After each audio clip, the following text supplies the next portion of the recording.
ലോക്സഭാ തിരഞ്ഞെടുപ്പിലെ കനത്ത തോൽവിക്ക് പിന്നാലെ തമിഴ്നാട് ബി.ജെ.പി. അധ്യക്ഷനും മുൻ IPS ഉദ്യോഗസ്ഥനുമായ കെ അണ്ണാമലൈ ചില തീരുമാനങ്ങളൊക്കെ എടുത്തിരിക്കുകയാണ്. തിരഞ്ഞെടുപ്പിൽ തോറ്റു തൊപ്പിയിട്ട നേതാവിന് ഇനി ഇവിടെ ചുമ്മാതിരുന്നിട്ട് ഒരു കാര്യവുമില്ലെന്ന് തോന്നിക്കാണും. അതുകൊണ്ട് തന്നെ നേതാവ് വിദ്യാഭ്യാസത്തിനായി ബ്രിട്ടനിലേക്ക് പോകുവാനുള്ള ഒരുക്കത്തിലാണ്. ഫെലോഷിപ്പിനു വേണ്ടിയാണ് അണ്ണാമലൈ UK പോകുന്നതെന്നാണ് റിപ്പോർട്ട്. 3 മാസത്തെ കോഴ്സിന് വേണ്ടിയാണ് അദ്ദേഹം ബ്രിട്ടനിലേക്ക് തിരിക്കുന്നത്. എന്നാൽ ഇക്കാര്യം അണ്ണാമലൈ പക്ഷേ സ്ഥിരീകരിച്ചിട്ടില്ല. കഴിഞ്ഞ ലോക്സഭാ തിരഞ്ഞെടുപ്പിൽ അണ്ണാമലൈയുടെ നേതൃത്വത്തിലുള്ള BJP തമിഴ്നാട്ടിൽ കനത്ത തിരിച്ചടിയാണ് നേരിട്ടത്. ഒരു സീറ്റ് പോലും BJPക്ക് അന്ന് നേടാനായില്ല. തിരഞ്ഞെടുപ്പ് പ്രചരണത്തിനു വേണ്ടി 2 തവണയാണ് പ്രധാനമന്ത്രി നരേന്ദ്രമോദി സംസ്ഥാനത്തെത്തിയത്. എന്നാൽ അണ്ണാമലൈ മത്സരിച്ച കോയമ്പത്തൂരിൽ പോലും ദയനീയ പ്രകടനമാണ് BJP നടത്തിയത്. അണ്ണാമലൈക്ക് സംസ്ഥാന അധ്യക്ഷ പദവി നൽകിയതിൽ പാർട്ടിയിലെ മുതിർന്ന നേതാക്കളുടെ എതിർപ്പ് അവഗണിച്ചാണ് കേന്ദ്ര നേതൃത്വം തീരുമാനമെടുത്തത്. എന്നാൽ അണ്ണാമലൈ ഒളിച്ചോടുകയാണെന്നാണ് രാഷ്ട്രീയ എതിരാളികൾ ആരോപിക്കുന്നത്.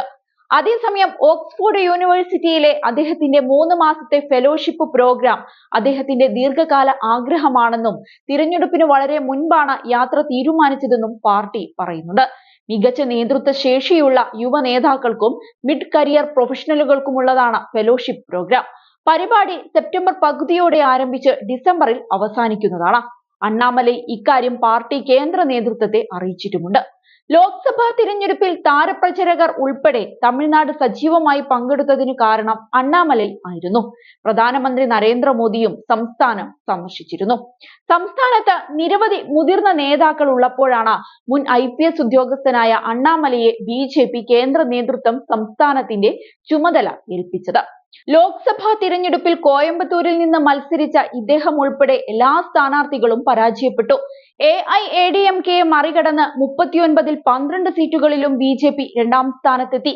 3 മാസത്തേക്ക് മാറി നിൽക്കാനാണ് അണ്ണാമലൈയുടെ തീരുമാനം. അത് പാർട്ടിയുടേതല്ലെന്നും വ്യത്യസ്ത നേതാവായി അദ്ദേഹം തിരിച്ചു വരുമെന്നും ഒരു മുതിർന്ന നേതാവ് പറയുന്നുണ്ട്. സംസ്ഥാനത്ത് BJP ഒറ്റയ്ക്ക് മത്സരിക്കണമെന്ന് അണ്ണാമലൈ ആവശ്യപ്പെട്ടിരുന്നു. സംസ്ഥാനത്തെ NDAയുടെ ഏറ്റവും വലിയ ഘടകകക്ഷിയായ AIADMKയെ കടന്നാക്രമിച്ച് നടത്തിയ പരാമർശമാണ് പരാജയത്തിലേക്ക് നയിച്ചത്. മുൻ മുഖ്യമന്ത്രി ജയലളിതയ്ക്കെതിരായ അദ്ദേഹത്തിന്റെ പരാമർശം പാർട്ടിക്ക് വലിയ പ്രശ്നങ്ങളാണ് ഉണ്ടാക്കിയത്. അതേസമയം നിരവധി വിവാദങ്ങളിൽ നേതാവ് ചെന്ന് ചാടിയിട്ടുണ്ട്. 2019ൽ DMKയുടെ നിരവധി രാഷ്ട്രീയ നേതാക്കൾ അണ്ണാമലൈ BJPയിൽ ചേരുമെന്ന് പ്രഖ്യാപിച്ചതിന് തൊട്ടു പിന്നാലെ അദ്ദേഹത്തെ കുറ്റപ്പെടുത്തിയിരുന്നു. IPS ഉദ്യോഗസ്ഥനായിരിക്കെ BJP സർക്കാരിന്റെ രാഷ്ട്രീയ അധികാരത്തിന്റെ നേട്ടങ്ങൾ അദ്ദേഹം കൈക്കലാക്കിയെന്നാണ് അവർ കുറ്റപ്പെടുത്തിയത്. താമസിയാതെ തന്റെ സോഷ്യൽ മീഡിയ അക്കൗണ്ടുകളിലൊന്നിലൂടെ ഈ അപലപങ്ങൾക്ക് അദ്ദേഹം മറുപടി നൽകി. രാജ്യം UPA സർക്കാർ നയിച്ചപ്പോൾ IPS ഓഫീസറായി നിയമിതനായി. രാജിക്ക് ശേഷം ജൈവകൃഷി ചെയ്യുന്നതിനായി തമിഴ്നാട്ടിലെ കരൂർ ജില്ലയിലെ തന്റെ ഗ്രാമത്തിലേക്ക് താമസം മാറിയ അണ്ണാമലൈയെ തമിഴ് സൂപ്പർ സ്റ്റാർ രജനീകാന്തിന്റെ പാർട്ടിയുടെ മുഖ്യമന്ത്രി സ്ഥാനാർത്ഥിയാക്കാൻ സാധിച്ചില്ല. തുടർന്ന് 2020 ഓഗസ്റ്റ് 25-ന് അദ്ദേഹം BJPയിൽ ചേരുകയായിരുന്നു.